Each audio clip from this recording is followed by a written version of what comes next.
All right, we are in Judges chapter 8. So last week we saw Gideon defeat the Midianites, and prior to that, he'd put the Lord to the test with the fleece, and he was told, okay, you need to send more people home and fight with fewer people. And now we're going to see the human reaction to that. So chapter 8, then the people of Ephraim asked Gideon, why have you treated us this way? Why didn't you send for us when you first went out to fight for the Midianites? And they argued heatedly with Gideon. But Gideon replied, what have I accomplished compared to you? Aren't even the leftover grapes of Ephraim's harvest better than the entire crop of my little clan of Abiezer? God gave you victory over Oreb and Zeb, the commanders of the Midianite army. What have I accomplished compared to that? When the men of Ephraim heard Gideon's answer, their anger subsided. So it's important to kind of know about ancient warfare. In ancient warfare, you didn't pay your army like we do today, where they get a wage. You would call up troops when it was time to go to battle, and these would be farmers and regular folks, and they would come and they would help, but they would be paid with the proceeds of the plunder. And so the people of Ephraim are going, hey, why didn't you call on us? We would have liked a share of that. And Gideon says, well, you've already conquered the Midianites before. And he flatters them and gives this, well, you're already so wealthy compared to us. Look, your leftovers are better than our whole crop to begin with. And so a little flattery eases the tension, and they leave satisfied. When we get to verse 4, when Gideon then crossed the Jordan River with his 300 men, and though exhausted, they continued to chase the enemy. When they reached Succoth, Gideon asked the leaders of the town, please give my warriors some food. They are very tired. I am chasing Zebah and Zalmunna, the kings of Midian. But the officials of Succoth replied, catch Zebah and Zalmunna first, and then we will feed your army. And I wrote in my little margins over here that resistance to God's work often comes from our friends. The very people that we think we can rely on to help us out, to encourage us along the way, and to serve as refueling stations are the people that say, let's see how it works out for you, and then we'll help. All of us have had fair weather friends. All of us have had people who, when we're successful, they're happy to share in our success. And when we are down and out, they go, well, have you thought about doing this over here? But they don't help. It's unfortunate, but it's part of human nature. So Gideon responds and says, after the Lord gives me victory over Zebah and Zalmunna, I will return and tear your flesh with the thorns and briars from the wilderness. So he's angry. And he says, I will get my revenge on you for not helping me. This doesn't necessarily mean that's what he's supposed to do. Again, people often look at the Old Testament and go, wow, it's so vengeful, it's so icky, it's so war-filled, and people don't like reading about it. Not everything that God's people do, they do because God tells them to. We don't see any indication of this, and we see throughout the Bible that God says things like, turn the other cheek. God places limits on vengeance with saying eye for an eye, tooth for a tooth. You can't go farther than your enemy went against you. So God isn't one that says, yeah, get him, take your vengeance. But our broken human hearts do. So in verse 8, from there Gideon went up to Peniel and again asked for food, but he got the same answer. So he said to the people of Peniel, after I return, in victory, I will tear down this tower. Remember, Deuteronomy urges hospitality. Hospitality is one of the requirements.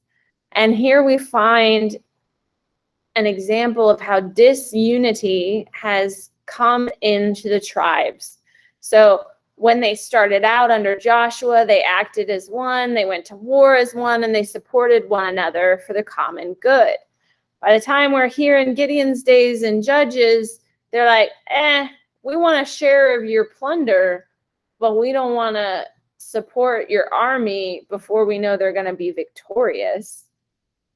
Also, in the grand scheme of things, remember, this is 300 people here. This is not thousands of people that he's come down in a horde with. This is 300. I think surely a couple towns could come together and help out, but they don't.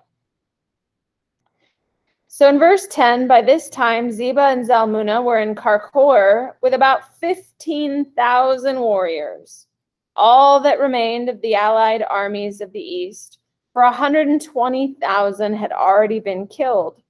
Gideon circled around by the caravan route east of Nobah and Jogabah, taking the Midianite army by surprise. Zebah and Zalmunna, the two Midianite kings, fled, but Gideon chased them down and captured all their warriors. Again, good strategy can often overcome superior numbers, especially when God is on your side. After this, Gideon returned from the battle by way of Heres Pass. There he captured a young man from Succoth and demanded that he write down the names of all 75 officials and elders in the town. Gideon then returned to Succoth and said to the leaders, "Here are Zebah and Zalmunna. When we were here before, you taunted me, saying, 'Catch Zebah and Zalmunna first, and then we will feed your exhausted army.' Then Gideon took the elders of the town and taught them a lesson, punishing them with thorns and briars from the wilderness. He also tore down the tower of Peniel and killed all the men in the town." So he got his vengeance. I don't know that it helped any. It certainly probably didn't heal the disunity amongst the tribes, but he might have felt better for a little bit. So verse 18, then Gideon goes to ask Zebah and Zalmunna, "The men you killed at Tabor, what were they like?" "And like you," they replied. "They all had the look of a king's son." "They were my brothers, the sons of my own mother," Gideon explained. "As surely as the Lord lives, I wouldn't kill you if you hadn't killed them." So again, we see eye for eye, tooth for tooth. I wouldn't have killed you, but you killed my kin. So turning to Jephthah, his oldest son, he said, "Kill them." But Jephthah did not draw his sword, for he was only a boy and was afraid. I wonder how often we take our work to be done, our vengeance, and we transmit it to our children. Think about the great feuds of old, the Hatfields and the McCoys. What feuds have you nurtured? What grudges have you borne up? And lots of people would say, "Oh, I don't do that." Think about how you talk about the opposing political party in your home or around your children. Yeah, you do. We have children enmeshed in politics and ideology they don't know anything about, but they've been told all about the evils of the other side. And so they come to age 18, ready to vote for the first time, with a whole backlog of generations of gripes and concerns. We still do this today. So what does he say to his son? Well, he doesn't say anything, but the two men do. Then Zebah and Zalmunna said to Gideon, "Be a man, kill us yourself."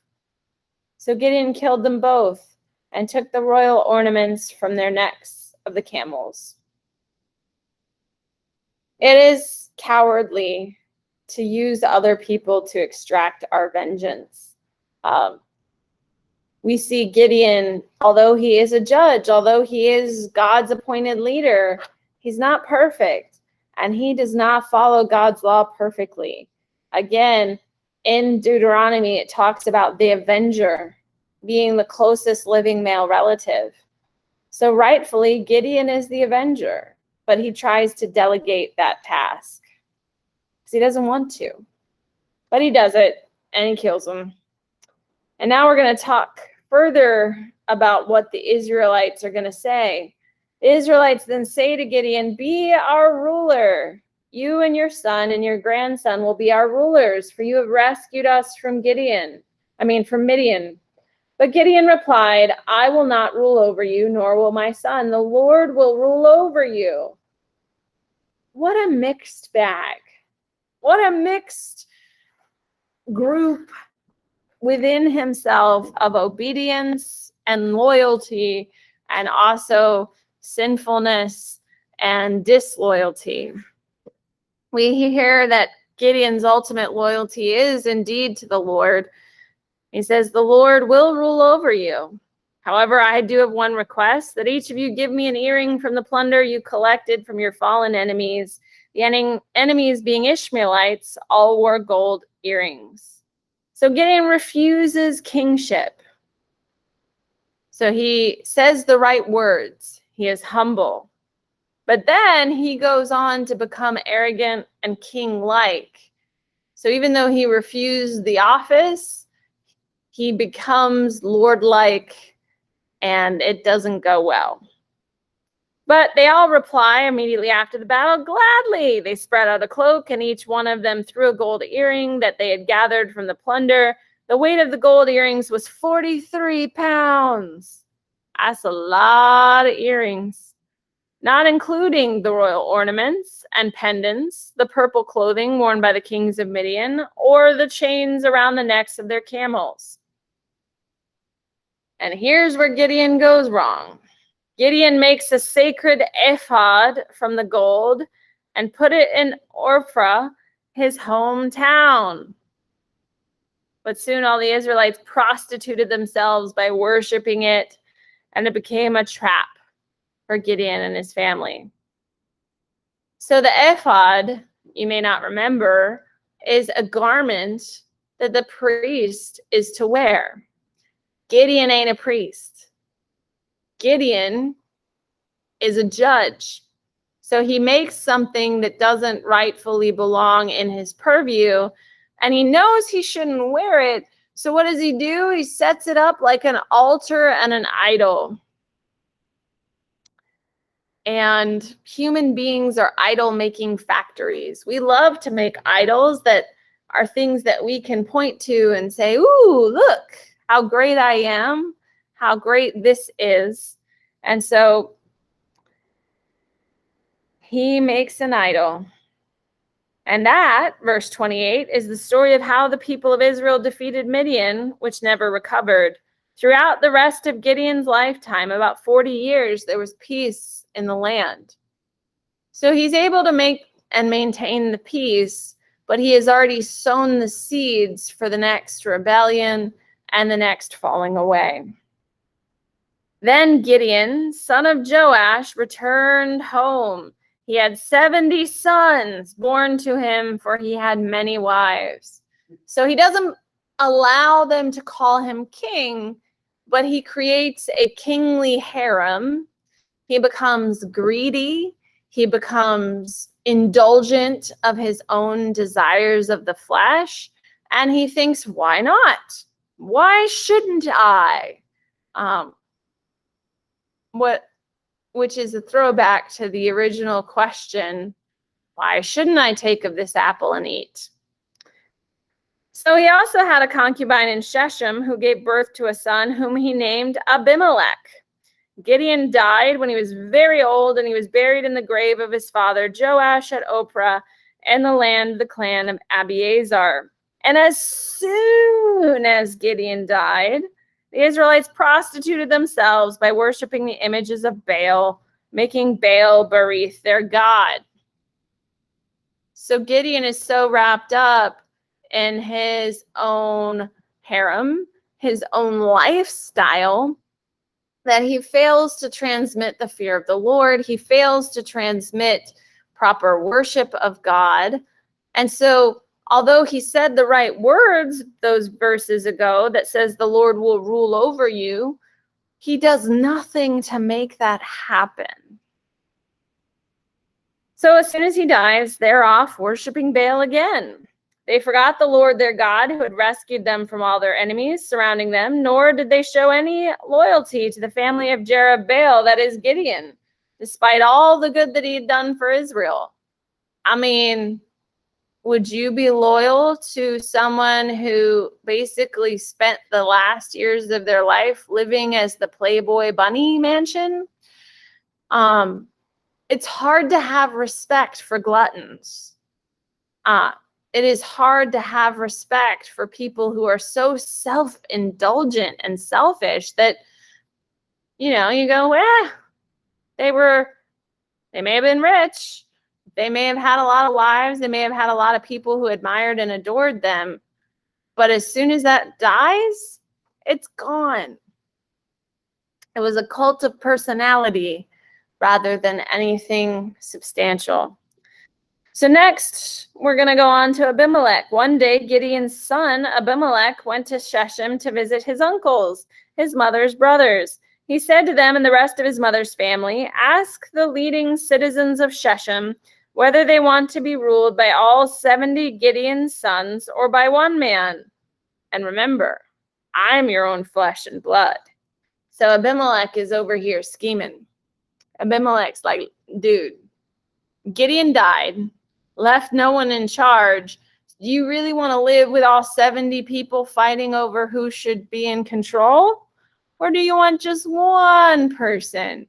And shouldn't I be that person? After all, I'm family. So Abimelech's uncles gave his message to all the citizens of Shechem on his behalf. And after listening to this proposal, the people of Shechem decided in favor of Abimelech because he was their relative. They gave him 70 silver coins from the temple of Baal Berith, which he used to hire some reckless troublemakers who agreed to follow him. All right, so not only is Abimelech scheming, I'm going to take over, he's accepting money from a foreign god's temple in order to make it possible, and he's raised up a crew of mercenaries. Great. So now he goes to his father's home at Ophrah, and there on one stone they killed all 70 of his half-brothers, the sons of Gideon. But the youngest brother Jotham escaped and hid. Then all the leading citizens of Shechem and Beth Millo called a meeting under the oak beside the pillar at Shechem and made Abimelech their king. So we have an ungodly leader of an ungodly people. And when Jotham heard about this, he climbed to the top of Mount Gerizim and shouted, "Listen to me, citizens of Shechem. Listen to me if you want God to listen to you. Once upon a time, the trees decided to choose a king. First, they said to the olive tree, 'Be our king.'" And so we are in Judges chapter 9, verse 8. And here we are, the king has been declared to be the unrighteous son of Gideon, Abimelech. But Jotham, the youngest son, goes and tells this story of the olive tree refusing, saying, "Should I quit producing the olive oil that blesses both God and people just to wave back and forth over the trees?" So then they said to the fig tree, "You be our king." But the fig tree also refused, saying, "Should I quit producing my sweet fruit just to wave back and forth over the trees?" Then they said to the grapevine, "You be our king." But the grapevine also refused, saying, "Should I quit producing wine that cheers both God and people just to wave back and forth over the trees?" Then all the trees finally turned to the thorn bush and said, "Come, you be our king." And the thorn bush replied to the trees, "If you truly want to make me your king, come and take shelter in my shade. If not, let fire come out from me and devour the cedars of Lebanon."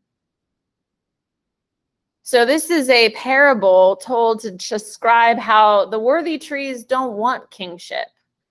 The best leaders that we can recruit are going to be the people who don't want it.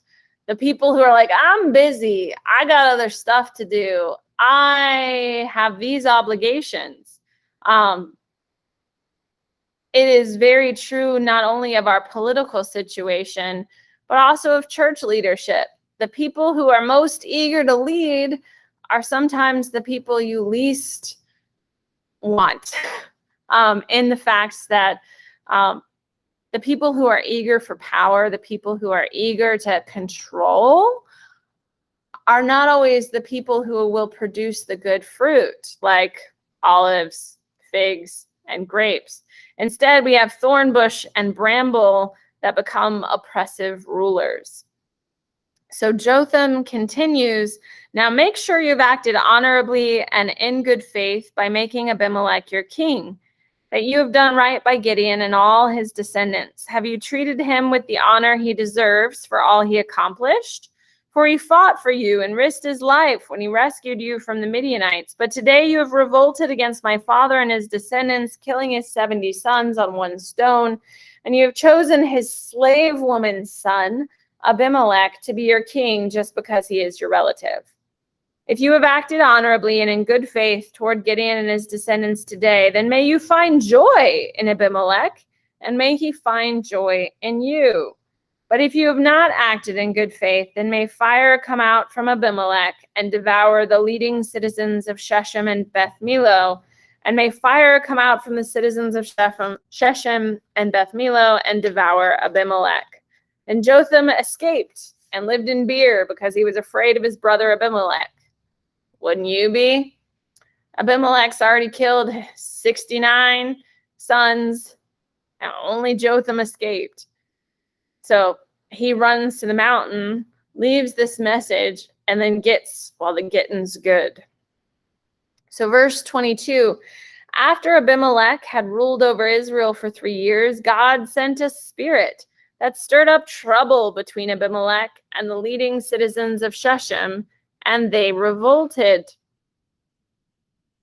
Now, this is a challenge for a lot of people, that God would send a spirit to stir up trouble. We like to think of God as a God of peace, a God that gives us peace. And so I'm going to quote, oh goodness, I can't think of his name. Just died a couple years ago, famous senator who said, stir up good trouble. John Lewis, thank you for that. John Lewis was one who said, you know, good trouble is what we need sometimes. And God is in some good trouble here, stirring up conflict. God was punishing Abimelech for murdering Gideon's 70 sons and the citizens of Shechem for supporting him in this treachery of murdering his brothers. The citizens of Shechem set an ambush for Abimelech on the hilltops and robbed everyone who passed that way, but someone warned Abimelech about their plot.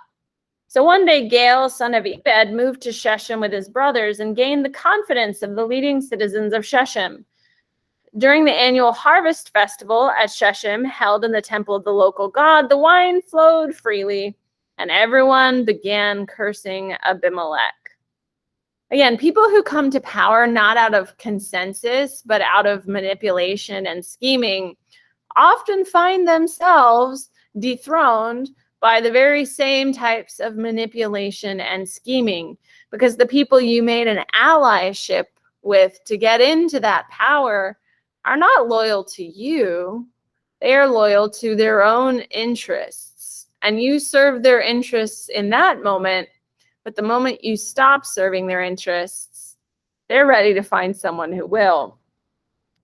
So they're all talking smack about Abimelech. Who is Abimelech? Gaal shouted. He's not a true son of Shechem. So why should we be his servants? He's merely the son of Gideon, and this Zebul is merely his deputy. Serve the true sons of Hamor, the founder of Shechem. Why should we serve Abimelech? If I were in charge here, I would get rid of Abimelech. I would say to him, get some soldiers and come out and fight. But when Zebul, the leader of the city, heard what Gaal was saying, he was furious. He sent messengers to Abimelech and Arumah, telling him, Gaal, son of Ebed, and his brothers have come to live in Shechem, and now they are inciting the city to rebel against you. Come by night with an army and hide out in the fields. In the morning, as soon as it is daylight, attack the city. When Gaal and those who are with him come out against you, you can do with them as you wish. So Abimelech and all his men went by night and split into 4 groups, stationing themselves around Shechem. Gaal was standing at the city gates when Abimelech and his army came out of hiding. When Gaal saw them, he said to Zebul, look, there are people coming down from the hilltops. Zebul replied, it is just the shadows on the hills that look like men. But again, Gaal said, no, people are coming down from the hills, and another group is coming down the road past the diviner's oak. Then Zebul turned to him and said, now where is that big mouth of yours? Wasn't it you that said, who is Abimelech, and why should we be his servants? Then you are mocked, the men you mocked are right outside the city. Go out and fight them. So Gaal led the leading citizens of Shechem into battle against Abimelech. But Abimelech chased him, and many of Shechem's men were wounded and fell along the road as they retreated to the city gate. Abimelech returned to Arumah, and Zebul drove Gaal and his brothers out of Shechem. The next day, the people of Shechem went out in the fields to battle. When Abimelech heard about it, he divided his men into 3 groups and set an ambush in the fields. When Abimelech saw the people coming out of the city, he and his men jumped up from their hiding places and attacked them. Abimelech and his group stormed the city gates to keep the men of Shechem from getting back in. When Abimelech's other true groups cut them down in the fields.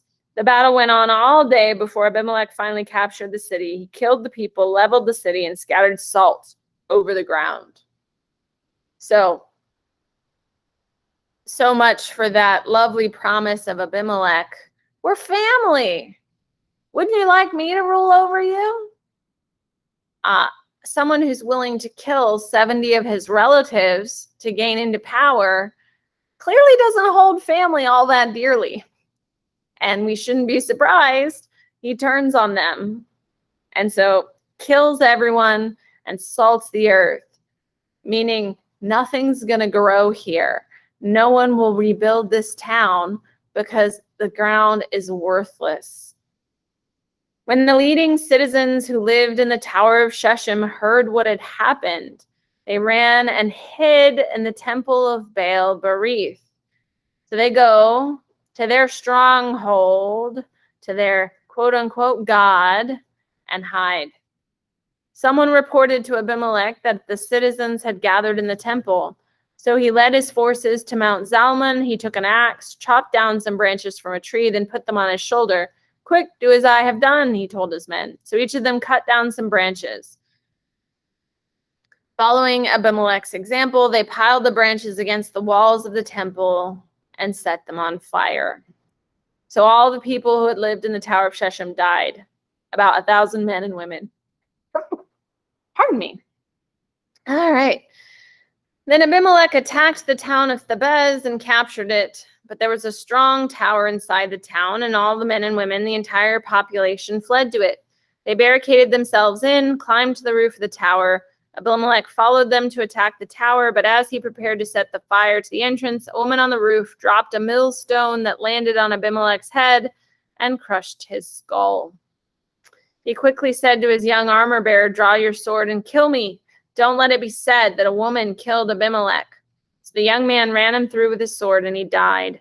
When Abimelech's men saw that he was dead, they disbanded and returned to their homes. In this way, God punished Abimelech for the evil he had done against his father by murdering his 70 brothers. God also punished the men of Shechem for all their evil. So the curse of Jotham, son of Gideon, was fulfilled. There's always a terrible price to pay when we reject God's warnings. When we reject turning to God or returning to God, and instead continue in our own scheming, our own power, our own plans, God is not above letting things go to hell in a handbasket so that we might repent and return. Chapter 10. After Abimelech dies, Tola, son of Puah, son of Dodo, was the next person to rescue Israel. He was from the tribe of Issachar, but lived in the town of Shamir in the hill country of Ephraim. He judged Israel for 33 years. When he died, he was buried in Shamir. So Tola was good enough. He did some stuff that nobody found it worthy to write down. In every country, in every city, in every organization of leadership, sometimes you have leaders who are good enough. You have leaders who carry the ball forward, and don't ever score. I'm mixing so many metaphors right now, but like in soccer, you have players that will never score a goal. Their role is just to move the ball down the field. And that's what Tola does. Moves the ball down the field. Doesn't score any miraculous victories for the Lord, but keeps the ball in play. And seemingly there aren't too many points scored against him. So after Tola dies, Jair from Gilead judged Israel for 22 years.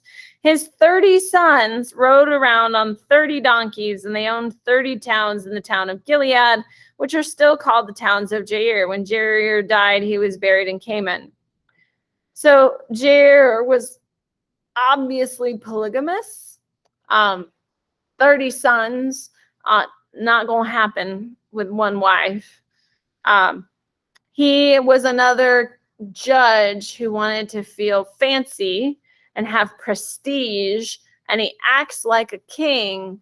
And the only models of kings that he knows are the kings around from Canaan and the foreign kings, that this is what you do when you're in power.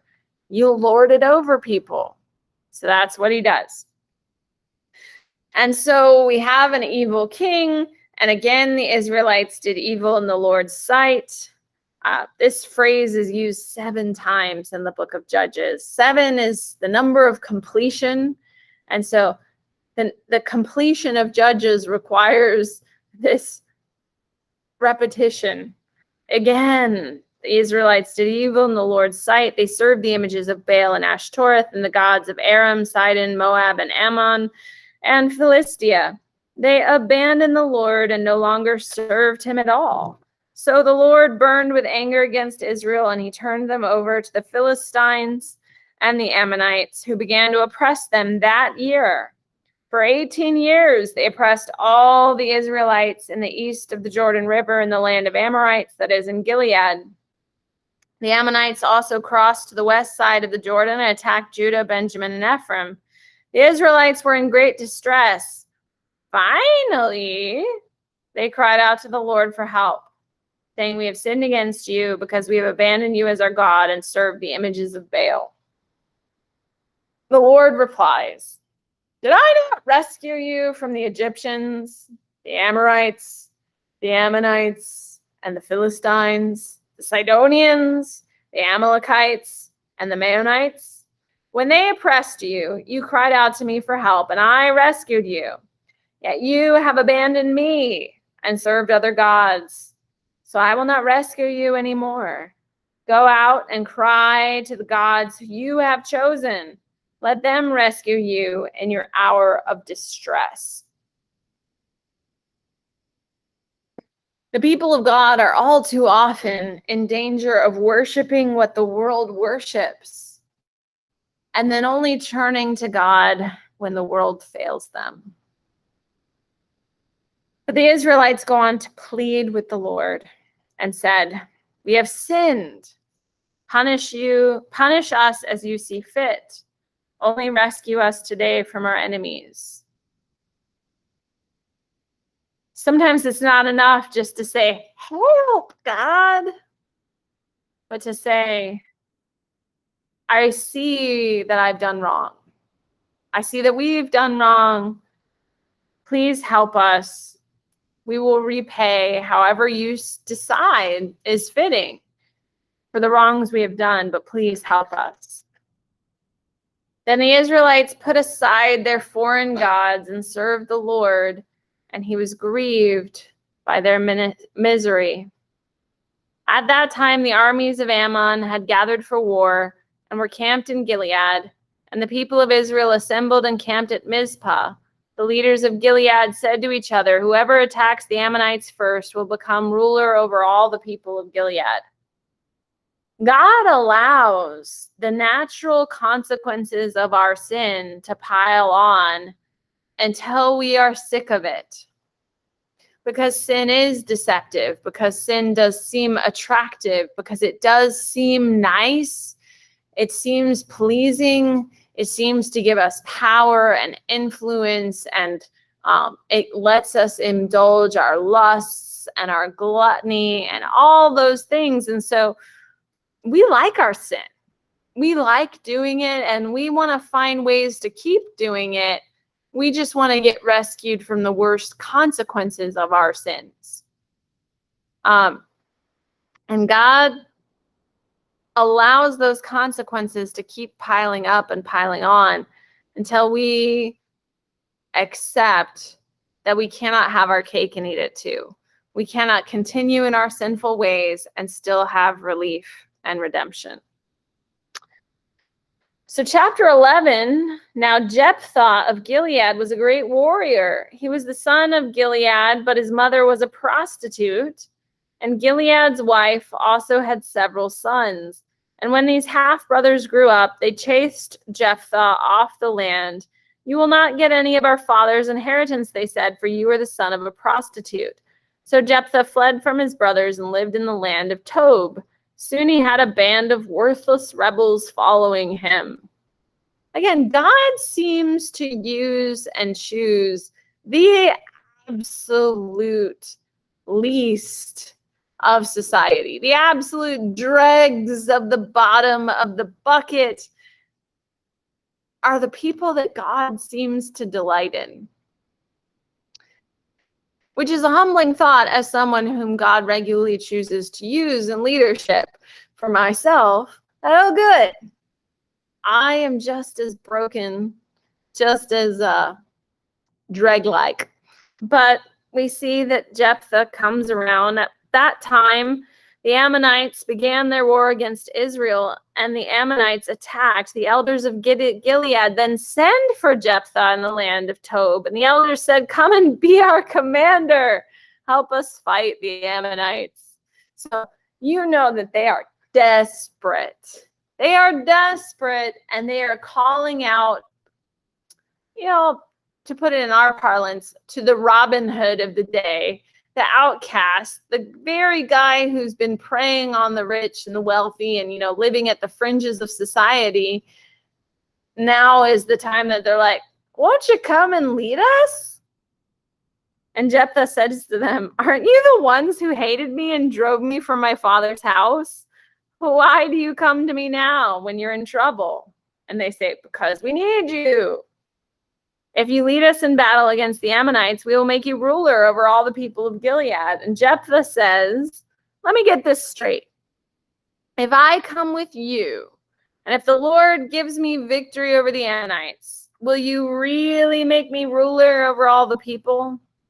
"The Lord is our witness," the elders replied. "We promise to do whatever you say." So Jephthah went with the elders of Gilead, and the people made him their ruler and commander of the army. At Mizpah, in the presence of the Lord, Jephthah repeated what he had said to the elders. Then Jephthah sent messengers to the king of Ammon, asking, "Why have you come out to fight against my land?" The king of Ammon answered Jephthah's messengers with, "When the Israelites came out of Egypt, they stole my land from the Arnon River to the Jabbok River and all the way to the Jordan. Now give the land back peaceably." Jephthah sent this message back to the Ammonite king. This is what Jephthah says: "Israel did not steal any land from Moab or Ammon. When the people of Israel arrived at Kaddish on the journey from Egypt after crossing the Red Sea, they sent messengers to the king of Edom asking for permission to pass through his land, but their request was denied. Then they asked the king of Moab for similar permission, but he wouldn't let them pass through either. So the people of Israel stayed in Kaddish. Finally, they went around Edom and Moab through the wilderness. They traveled along Moab's eastern border and camped on the other side of the Arnon River. But they never once crossed the Arnon River into Moab, for the Arnon was the border of Moab. Then Israel sent messengers to King Sihon of the Amorites, who ruled from Heshbon, asking for permission to cross through his land to get to their destination. But King Sihon didn't trust Israel to pass through his land. Pardon me. Instead, he mobilized an army at Jahaz and attacked them. But the Lord God of Israel gave his people victory over King Sihon. So Israel took control of all the land of the Amorites who lived in that region, from the Arnon River to the Jabbok River, and from the eastern wilderness to the Jordan. So you see, it was the Lord, the God of Israel, who took away the land from the Amorites and gave it to Israel. Why then should we give it back to you? You keep whatever your god Chemosh gives you, and we will keep whatever the Lord gives us. Are you any better than Balak, son of Zippor, king of Moab? Did he try to make a case against Israel for disputed land? Did he go to war against them? Israel has been living here for 300 years, inhabiting Heshbon and its surrounding settlements, all the way to Aror and its settlements, and in all the towns along the Arnon River. Why have you made no effort to recover it before now? Therefore, I have not sinned against you. Rather, you have wronged me by attacking me. Let the Lord who is judge decide today which of us is right, Israel or Ammon. So Jephthah gives him a history lesson. Says, so you say this, but this is really what happened.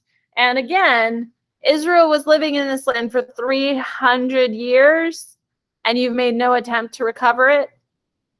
Why now? Because Israel looks weak. That's why. But the king of Ammon paid no attention to Jephthah's message. And at that time, the Spirit of the Lord came upon Jephthah. This is why I like to point out and underline anytime we hear the Spirit of the Lord came upon. In the New Testament, we receive the gift of the Holy Spirit at Pentecost. And people act like this is like this tremendous new thing. It's not. When we worship the Trinity, we say that God always was, is, and is to come. And therefore, God in all persons was always active in the world. And we see this in the Old Testament, where the Spirit of the Lord comes upon people and empowers them, equips them, and gives them good gifts. What changes with Jesus is that because of his sacrifice for sin, it is possible for us to abide in the Spirit of the Lord, meaning we don't just get Spirit of the Lord in flashes and glimpses, but it is possible for us to live in unity with the Spirit of the Lord. So the Spirit of the Lord comes upon Jephthah, and he went throughout the land in Gilead and Manasseh, including Mizpah and Gilead. And from there he led an army against the Ammonites, and Jephthah made a vow to the Lord. He said, if you give me victory over the Ammonites, I will give to the Lord whatever comes out of my house to meet me. When I return in triumph, I will sacrifice it as a burnt offering. So the source of Jephthah's courage is the Spirit of the Lord. But then he makes a rash and unnecessary vow. This is a foolish attempt to sway God to be on his side when he already had the evidence that God was on his side because the Spirit of the Lord dwelled within him. This is an important thing for us to note. Spirit-filled people can still be foolish. So just because you're living by the power of the Holy Spirit doesn't mean you are also capable of acting like an idiot. This is what happens with Jephthah. So when Jephthah returns, Jephthah leads his army against the Ammonites, and the Lord gives him victory. He crushed the Ammonites, devastating about 20 towns from Aror to an area near Minnith, as far away as Abel Karim. And this way Israel defeated the Ammonites. And when Jephthah returned home to Mizpah, his daughter came out to meet him, playing on a tambourine and dancing for joy. She was his one and only child. He had no other sons or daughters. When he saw her, he tore his clothes in anguish. "Oh, my daughter," he cried out, "you have completely destroyed me. You've brought disaster on me, for I made a vow to the Lord, and I cannot take it back." Yeah, you can, you dumb jerk. You totally can, except your pride is what stands in the way. God did not ask you to sacrifice your child. In fact, repeatedly throughout the Old Testament, God says, human sacrifice, I detest. So pride, arrogance, foolishness, all come on. And this is what happens.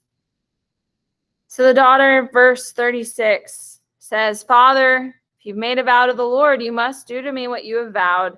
The Lord has given you a great victory over your enemies, the Ammonites. But first, let me do this one thing. Let me go up and roam in the hills and weep with my friends for 2 months, because I will die a virgin." So the daughter says, "Let me grieve." Verse 38, "You may go," Jephthah said, and he sent her away for 2 months. She and her friends went into the hills and wept because she would never have children. She returned home, and her father kept the vow he had made, and she died a virgin. So it has become a custom in Israel for young Israelite women to go away for 4 days each year to lament the fate of Jephthah's daughter. Why was it important for them to mention that she was still a virgin? Why did this matter? Okay, so the daughter could have possibly been sent to the tabernacle for a life of service. Virgin daughters were eligible to serve in the tabernacle and be dedicated to the Lord. It still would have been a sacrifice to the Lord. But Jephthah isn't able to see that or use that. And instead, he gets wrapped up in his own sense of what honor requires. I wonder how often we sin when we think we're doing the right thing because we're wrapped up in our sense of what God wants, rather than asking God. No point in this 2 months does he say, "God, do you really want me to kill my daughter?" Because if he had sought any kind of leadership, any kind of prophet, any kind of priest, they're going to say, "God detests human sacrifice. Don't do that." But he doesn't. And she dies. And he's stupid. And we're going to end there with human stupidity. But there's always hope, even in human stupidity.